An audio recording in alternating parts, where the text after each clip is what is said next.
우리 채널에 오신 것을 환영합니다. 총선이 지금 1년도 남지 않아 있는 상태인데 민주당과 국민의힘 전부 다 지금 당 내부적인 문제 때문에 시끄럽죠. 일전에 제가 그 국민의힘과 민주당의 가장 큰 차이점이라고 한다면 의리다라는 말씀을 드렸습니다. 그러니까 사실 이제 민주당 같은 경우는 워낙에 이제 막 저질스럽고 잡스러운 얘기들을 많이 하잖아요. 뭐 장경태나 뭐 김남국이나 뭐 별의별 인간들이 나와가지고 뻘소리를 하더라도 민주당 내부적으로 그거를 막 징계하거나 심지어 뭐 반박하거나 이런 모습이 없지 않습니까? 장경태 보십시오. 그 완전 뭐 또라이도 그런 쌍또라이가 없을 정도예요. 뭐 윤석열 대통령이 뭐 그렇게 뭐 애한테 입맞춤한 거를 가지고 뭐 말도 안 되는 소리를 하지 않나. 김건희 여사한테 진짜 뭐 말도 안 되는 그런 소리를 하지 않습니까? 그럼에도 불구하고 뭐 징계를 합니까? 근데 이제 그 민주당의 그 의리를 다른 말로 제가 표현해가지고 말씀을 드리면 전형적인 이제 그 운동권 세력들의 특징이다라고 저는 봅니다. 그러니까 위계 질서가 굉장히 명확한 거죠. 그리고 이제 강자, 권력자한테 아주 그냥 납작 엎드리는 그 전형적인 이제 좌파 운동권 세력들의 특징을 민주당이 잘 보여준다라고 보는데 요 얘기는 바꿔 얘기해가지고 자기가 충성을 다하고 있는 사람에 대해서 그리고 우리가 한 팀이다라고 생각이 된 사람에 대해서는 무슨 일이 있어도 끝까지 그거를 방어를 합니다. 그랬다가 내가 충성을 다했던 사람이 흔들리기 시작한다면 또 반대로 무자비하다라는 만큼 굉장히 또 배신을 하는 게 또 민주당의 특징이거든요. 그런 점을 잘 보여주는 게 남국이도 그렇고 고민정도 그렇고 오늘의 주인공 안민석도 마찬가지입니다. 고민정이랑 남국이 같은 경우는 대표적인 문재인 쪽에 있던 사람들이었고 조국에 대해서도 그렇게 뭐 찬양을 했던 그런 인간들이 다 지금 이재명 쪽으로 가 있지 않습니까? 그리고 안민석이 또한 마찬가지예요. 전형적으로 제가 보기엔 기회주의자이고 전형적으로 권력자 앞에 굴복하는 스타일입니다. 자, 그런데 안민석이야 지금 굴복하고 있는 진짜 막 몸종이 그 시중돌듯이 지금 떠받들고 있는 게 이재명 아닙니까? 근데 그 이재명이야 지금 위태위태하죠. 박강원이가 원내대표가 되면서 더더욱 지금 이재명의 위치가 흔들리고 있는 상황인데 이런 상황에서 안민석이가 이번에 이재명을 저격하는 듯한 발언을 했다라 그래서 논란이 됐습니다. 어떤 내용인지를 보니까 3일에 안민석이 이런 얘기를 했어요. 민주당이 돈봉투 관련자들을 자진 탈당 권유를 해야 된다. 그러면서 도덕성을 회복하는 게 답이다라는 얘기를 합니다. 모르겠습니다. 안민석이가 뭐 도덕성 이런 걸 운운할 만한 그릇이 되나요? 제가 뭐 기억하기에는 안민석이 또한 마찬가지로 이제 그 돈과 관련된 또 논란이 있었던 사람이고, 그다음에 이제 또 뭐 대표적으로 이제 정신과 의사를 상대로 해가지고 폭언을 일삼고 뭐 3대를 멸하겠다라고 했었나요? 뭐 그런 식의 막말까지도 서슴없이 했던 인간이 안민석 아닙니까? 그리고 뭐 듣보잡이다 뭐 이런 얘기까지 대놓고 공개적으로 이제 하면서 모욕을 상대방한테 줬던 것도 안민석인데, 저는 그냥 안민석 같은 사람을 그냥 깡패라고 보거든요. 그렇지 않나요? 뭐 다른 말로 뭐 표현할 게 있겠습니까? 안민석 같은 정치는 제가 보기엔 전형적인 깡패 정치인이다라고 보고 기득권 중에 기득권이라고 보는데, 뭐 어쨌거나 지가 뭐 도덕성 운운하면서 자진 탈당을 시켜야 된다. 탈당을 거주해야 된다. 근데 뭐 시켜야 된다라는 말이 맞긴 하죠. 뭐 이렇게 얘기를 합니다. 그러면서 재차 또 하는 얘기가 뭐냐? 수사로 밝혀지기까지는 시간이 걸리지 않겠느냐? 그래서 지금이라도 언론에 회자된 당사자들에 한해서 일단 자진 출당을 권유하는 게 맞다. 2년 전 부동산 의혹으로 12명에게 자진 탈당을 권유한 사례가 있지 않냐? 그런 사례를 준용해서 돈봉투 관련자들에 대해 단호하게 조치를 해야 한다. 이렇게 얘기하고 있습니다. 저는 그런데 이 얘기를 딱 듣자마자 드는 생각이 뭐냐면, 그럼 이재명은? 그렇지 않습니까?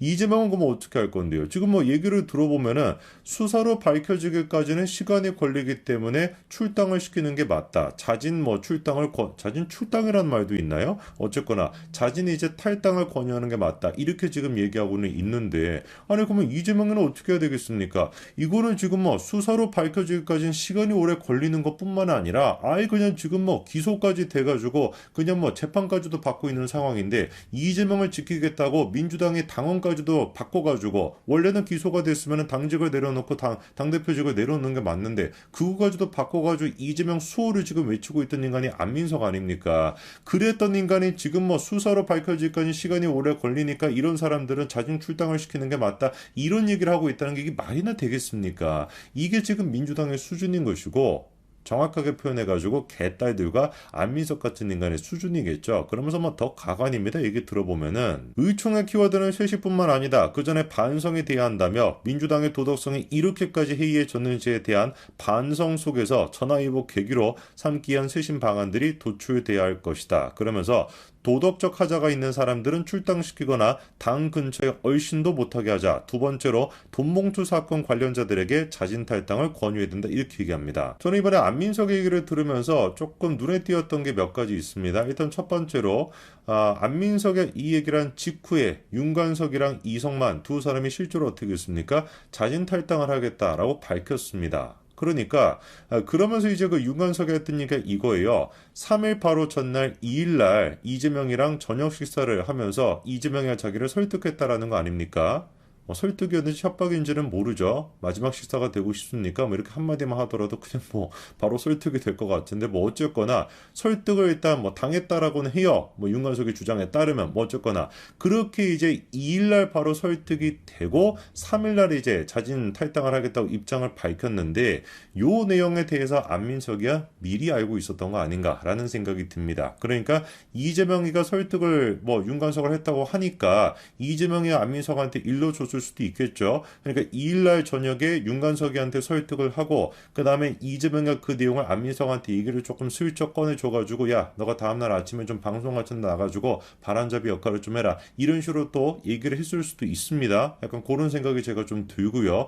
그 두 번째로 또 눈에 띄는 게 뭐냐면 안민석이 지금 두 가지로 얘기하고 있습니다. 첫째가 일단 도덕적 하자가 있는 사람, 요 사람을 출당시켜야 된다라고 얘기를 했고 두 번째가 돈봉투와 관련된 사람을 출당시켜야 된다 이렇게 얘기를 했거든요. 그러니까 안민석이는 지금 두 종류의 사람을 출당시켜야 된다라고 주장을 하는 것이죠. 돈봉투 관련돼 있는 사람, 요 사람을 출당시키는 것이 아니라 도덕적으로 하자가 있는 사람도 출당을 시켜야 된다라고 지금 따로 분류를 하고 있는 겁니다. 그럼 당연히 질문이 들 수밖에 없겠죠. 지금 상황에서 민주당에서 터져나오고 있는 얘기는 돈봉투 사건, 그거 말고는 없습니다. 다른 얘기라고 한다면 생각해 볼 수 있는 게 이재명 말고는 없어요. 그렇지 않습니까? 그러면 도대체 안민석이 얘기하고 있는 도덕적으로 하자가 있는 사람, 출당을 시켜야 되는 사람은 누굴까? 논리적으로 생각해 봤을 때 이재명이 말고는 없지 않습니까? 그런데 그 생각을 우리가 더 확신을 가질 수 있는 게 뭐냐면 도덕적 하자가 있는 사람이 어떤 사람인지 안민석이 친절하게 추가 설명까지 해줬다라는 겁니다. 이렇게 얘기를 하고 있죠. 음주 운전과 불륜 때는 출마를 못하게 된다. 이런 얘기를 하고 있습니다. 제가 한번 여러분한테 질문을 좀 해볼게요. 이건 제가 뭐 억측을 하는 게 아니라 그냥 뭐 상식적으로 생각을 하는 겁니다. 적어도 제가 알기에는 지금 민주당에서 터져나오고 있는 논란이 돈봉투 사건과 이재명 사법 리스크 이게 두 가지 말고는 없거든요. 근데 굳이 안민석이가 돈봉투 사건과 도덕적 하자를 분류를 시켰습니다. 그러면 도덕적 하자라고 하는 건 이재명일 가능성이 높다라는 거죠. 그러면서 아예 그냥 막 쐐기를 박듯이 음주운전과 불륜까지도 안민석이 언급을 했습니다. 그럼 질문, 지금의 그 민주당에 논란이 있는 사람들 중에서 음주운전과 불륜 때문에 논란이 있는 사람이 누가 있습니까? 제 머릿속에는 이재명 말고는 없는데요. 그렇잖아요. 물론 이제 딴 사람도 있나? 제가 모르는? 뭐가 됐든지 간에 일단 지금 드러나 있는 것 중에 이런 식의 논란이 있었던 사람은 누구밖에 없습니까? 이재명이 밖에 없는 거예요. 구체적으로 이렇게 얘기합니다. 음주운전 전과자나 사기 전과자, 불륜으로 남의 가정을 파괴한 분들은 선거에 출마해서는 안 된다. 도덕성에 하자가 있는 사람은 당 근처에도 얼씬 못하게 된다. 이렇게 얘기하는데 모르겠습니다. 음주운전 전과자, 사기 전과자, 불륜으로 남의 가정을 파괴한 사람, 요 세 가지를 접목시켜 본다면 왜 그런지는 모르겠는데 이 기사에 달려있는 댓글들은 이재명을 얘기하는 거 아니냐라는 식의 얘기가 많더라고요. 실제로 그래가지고 자기도 좀 안민석도 좀 찔렸나 봅니다. 이재명이 그 이제 연관이 된다라는 거에 대해 가지고 그래가지고 이제 이후에 안민석이 뭐라고 해명을 했냐? 누구를 저격할 목적이 아니라 원론적인 이야기였다. 이재명은 당원들의 선택을 받은 분이기 때문에 흔들어서는 안 된다. 이렇게 또 얘기합니다. 그러면서 안민석이 하는 얘기가 다음부터 기준을 적용해야 된다라는 주장이었대요. 이게 도대체 무슨 소리입니까? 그러니까 이재명 같은 경우는 범죄 혐의가 있다라는 걸 안민석이도 인정을 한다라는 건가요? 그럼에도 불구하고 이재명은 적용시키면 안 되는 것이고 다음부터 적용을 시켜야 된다? 이게 더 이상한 얘기 아닙니까? 그렇잖아요. 자기가 본인 스스로 도덕적으로 하자가 있는 사람은 자진 출당을 시켜야 된다. 그리고 도덕적 하자라는 것은 불륜이 됐거나 사기가 됐거나 무슨 뭐 음주운전 전과가 되는 것이다. 라고 본인이 얘기를 했습니다. 그러면서도 이재명이 같은 경우는 당원이 뽑은 사람이기 때문에 건드려서는 안 되는 것이고 그 다음부터 적용시켜야 된다라고 하는 말 같지도 않은 헛소리를 한다면은 이건 오히려 누가 보든지 간에 애당초 안민석이가 이재명을 저격하기 위해서 얘기를 했다가 사태가 이게 막 수습이 안 될 것 같으니까 부랴부랴 지금 야 이재명은 일단 그래도 뭐 건드리지 말고 그 다음부터 적용시키자 이렇게 지금 얘기하는 꼴 아니겠습니까? 정말로 이재명이가 세 가지에 적용이 안 된다고 안민석이가 생각을 했으면 뭐라고 얘기하면 되겠어요? 야 뭔 소리 하는 거냐? 이재명이가 그런 죄를 언제 저질렀다고 이렇게 막 당당하게 얘기해야지 그래야지 맞는 거 아니겠습니까? 근데 뭐 아무리 무슨 뭐 원론적인 얘기라고 하고 원초적인 얘기라고 해도 뭐 이게 다 원론적인 얘기가 다 누구한테 적용이 될 수밖에 없으니까 이재명이한테 적용이 될 수밖에 없으니까 그게 또 문제가 되기도 하는 거지만 과연 이제 배신의 역사라고 할 수 있는 고민정과 김남국과 안민석 이 인간들이 이재명이 흔들릴 때 어떤 식으로 대처할지 한번 지켜봐야 되겠죠. 모르긴 몰라도